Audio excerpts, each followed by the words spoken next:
क्या आप IAS की तैयारी कर रहे हैं और कोचिंग इंस्टीट्यूट्स को 2.5 लाख तक की फीस नहीं पे करना चाहते? अगर हाँ, तो 22,500 रुपए में घर बैठ के स्टडी IQ के पेनड्राइव कोर्स के साथ आप IAS की तैयारी कर सकते हैं। आज ही विजिट करें studyiq.com। Hello friends and welcome to Study IQ. In this lecture, we will discuss about the bill to provide constitutional status to the NCBC, that is National Commission for Backward Classes. This is the 123rd Constitutional Amendment Bill which is presented in the Parliament.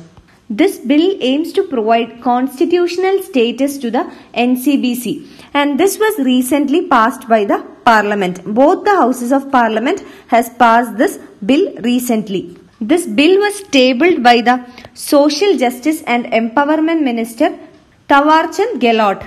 According to the government, this bill will contribute to the empowerment of OBC communities across India. In this lecture, we will analyze the various aspects of this bill.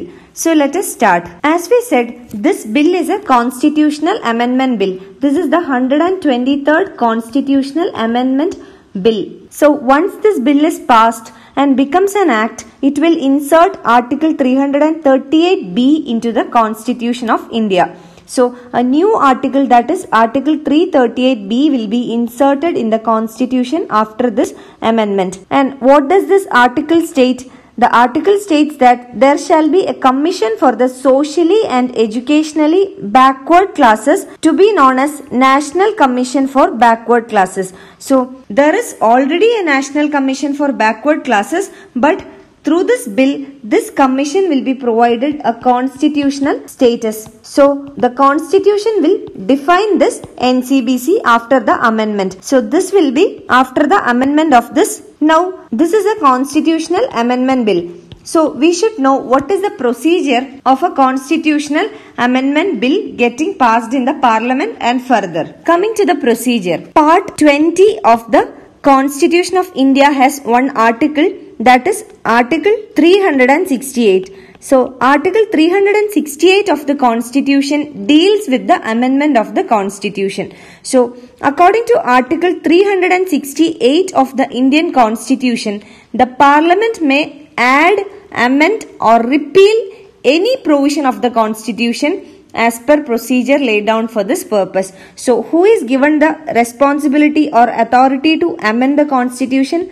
It is solely given to the Parliament. So only Parliament can amend, repeal or add any provision of the Constitution. One important thing to be noted here is the Keshavananda Bharati case in 1973. According to the Keshavananda Bharati case, the Supreme Court ruling was that the Parliament cannot amend those provisions which constitute the basic structure of the Constitution. So according to Keshavananda Bharati's case, the basic structure of the Constitution cannot be amended by the Parliament. So the Parliament has the authority to amend the Constitution under Article 368 except for the basic structure of the Constitution. Now let us see what is the procedure for this amendment. First of all, a Constitution Amendment Bill. This bill can be introduced in any house of the Parliament, that is either in the Lok Sabha or in the Rajya Sabha. But this bill cannot be introduced in any state legislature.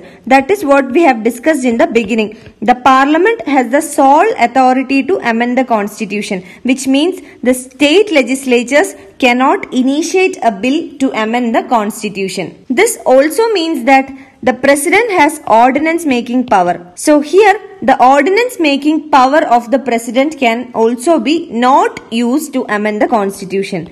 So the ordinance making power of the President cannot be used and also the state legislature cannot initiate an amendment to the Constitution. So it is a sole authority of the Parliament to amend the Constitution. And this Constitution Amendment Bill, this can be introduced as a government bill or as a private member bill. So it can be either introduced by a minister or any member. One more important thing here is that the prior sanction of the President or prior recommendation of the President is not required in order to introduce a Constitution Amendment Bill in the Parliament. And this motion shall be adopted by a simple majority.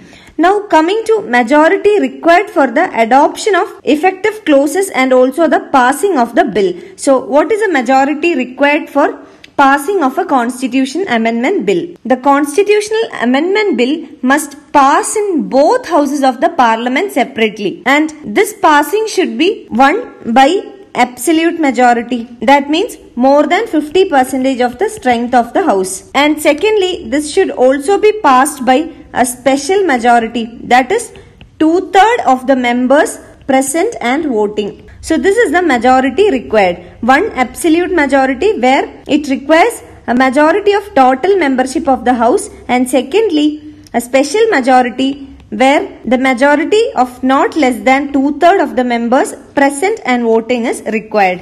And in case of a disagreement between the two houses on a constitution amendment bill, there is no provision for joint sitting of the parliament. And if the bill seeks to amend the federal provisions of the constitution, federal provisions means those provisions that affect the states as well, what is required again?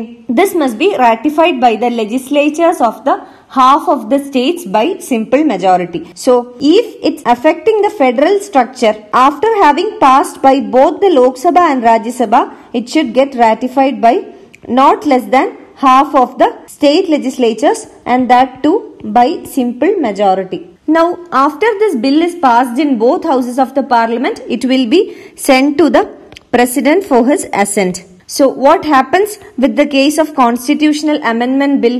The president must give assent to the constitutional amendment bill, which means that president cannot withhold his assent or return the bill for reconsideration. So, it is mandatory for the president to give assent to the constitutional amendment bill. So, this is the procedure by which a constitutional amendment bill becomes an act. So, in our topic also, that is the bill which seeks to provide constitutional status to NCBC, the same procedures will be followed. First of all, it will be introduced in either house of the parliament, and it has to be passed by both the houses of parliament separately, and it is already been passed by both houses of the parliament.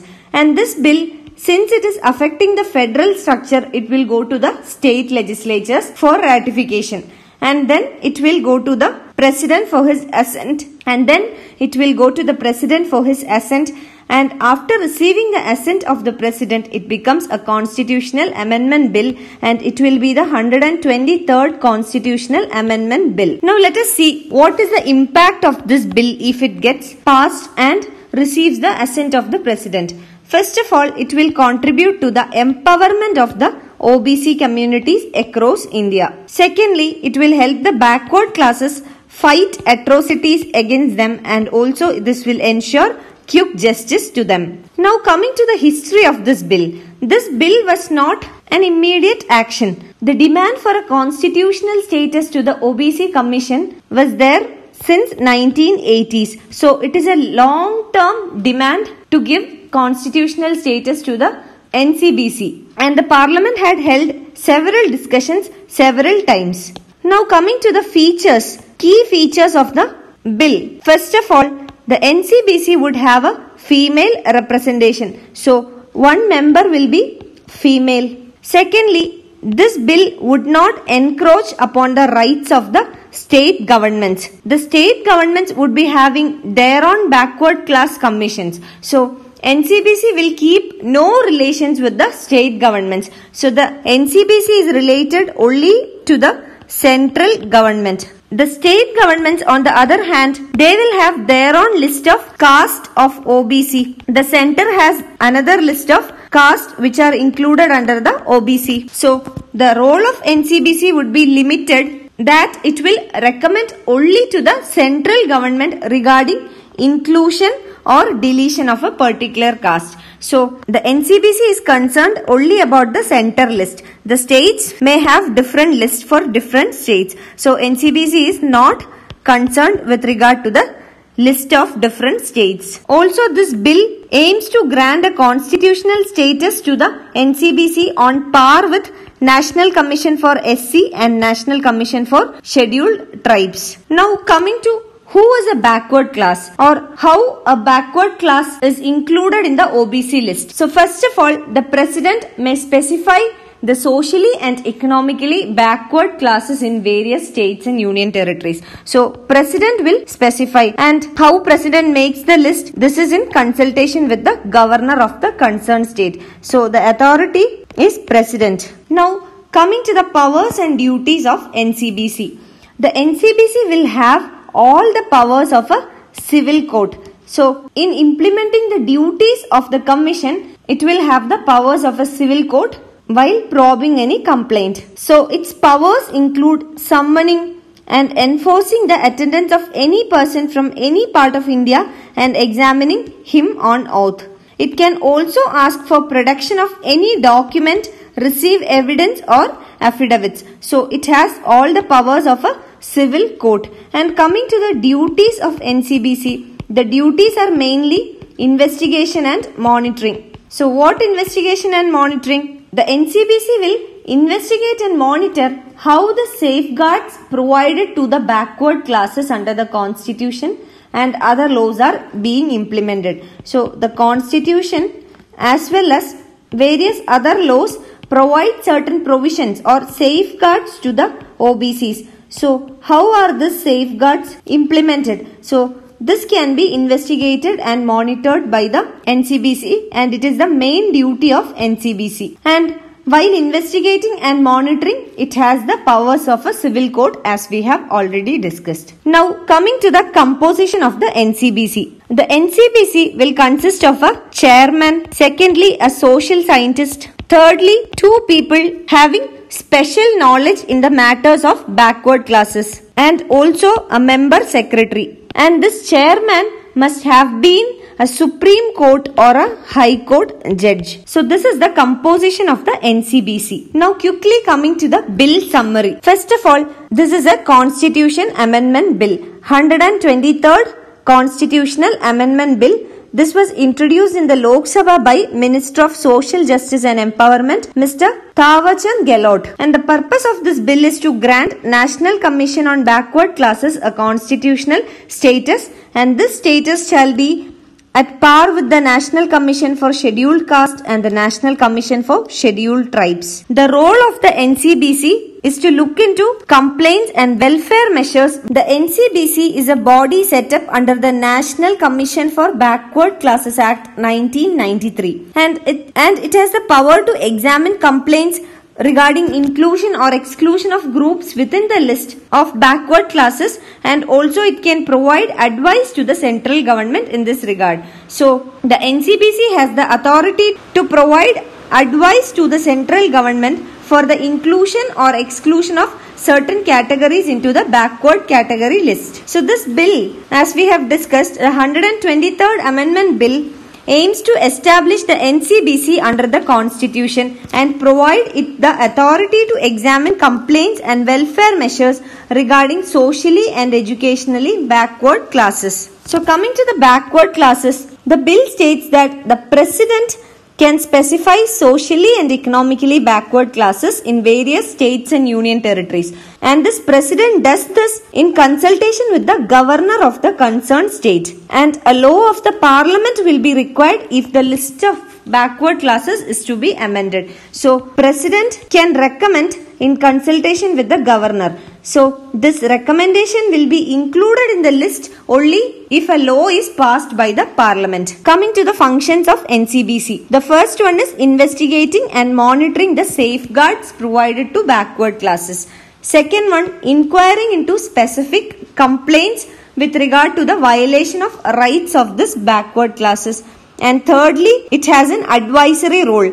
Advisory role in the sense that it can make recommendations to the central government with regard to inclusion or exclusion of certain category of people into the backward list. The NCBC will be required to present annual reports, and it must be submitted to the President. And as we have already discussed, the National Commission for Backward Classes will have the powers of a civil court. You can find the PDF of this lecture on my Facebook page. Thank you.